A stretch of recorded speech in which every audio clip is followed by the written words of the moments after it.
안녕하세요. 공병호TV의 공병호입니다. 최근에 공공부문의 비정규직 정규직화에 대한 그런 관심이 높아지고 있습니다. 사실 모든 그런 경제정책들이 이해 당사자들이 존재하기 때문에 참 이야기하기가 난감할 때가 많습니다. 근데 한국의 대부분의 공공기관들은 공공성이라는 그런 측면을 앞세우기 때문에 적자 상태를 벗어나지 못하고 있는 경우가 많습니다.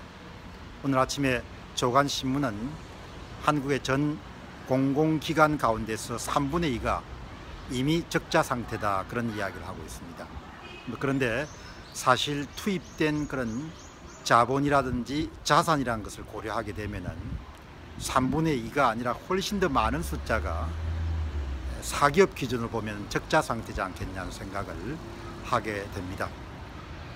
그렇기 때문에 최근에 문제가 됐던 인천국제공항공사도 자동화를 통해서 인력을 줄이는 방법으로 지금까지 정책을 펼쳐왔습니다.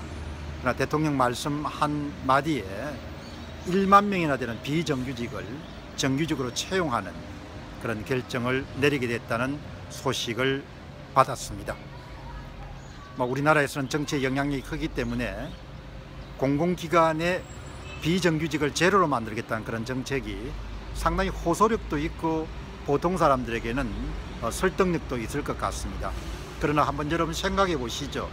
A라는 공공기관이 이미 적자 상태인데 엄청난 고정비 부담을 감내해야 될 그런 비정규직을 정규직하게 하게 되면은 그 적자 폭이 발생하게 될 겁니다, 매년.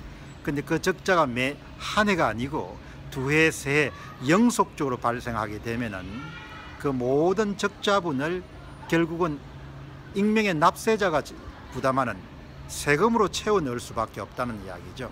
그렇기 때문에 선의에서 출발한 정책이긴 합니다만은 공공기관의 비정규직을 모두 정규직화하는 그런 정책은 궁극적으로 한국의 공적 영역의 확대, 다시 이야기하면은 공무원과 비슷한 직위와 신분을 유지하는 사람들의 숫자를 엄청나게 확대시키는 그런 아주 대단히 개혁적인 그런 조치 가운데 하나입니다.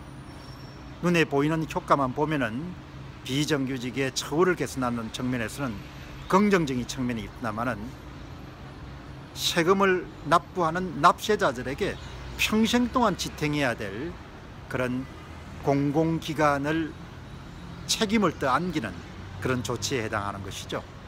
역사는 우리에게 가르쳐 주는 것이 모든 공공 영역이 평창하게 될 때 위기가 발생한다는 것을 가르쳐 주고 있습니다. 동시에 모든 자연계의 법칙을 보시면은 가장이 수익이 줄어들게 되면은 고정비 부담을 줄이죠. 사기업을 보시게 되면은 당연히 수입이 줄어들게 되면은 고정적으로 지출되는 비용을 줄이게 됩니다. 이런 면에서 보면은 공공기관이라고 해서 예외가 될 수가 없는 것이죠.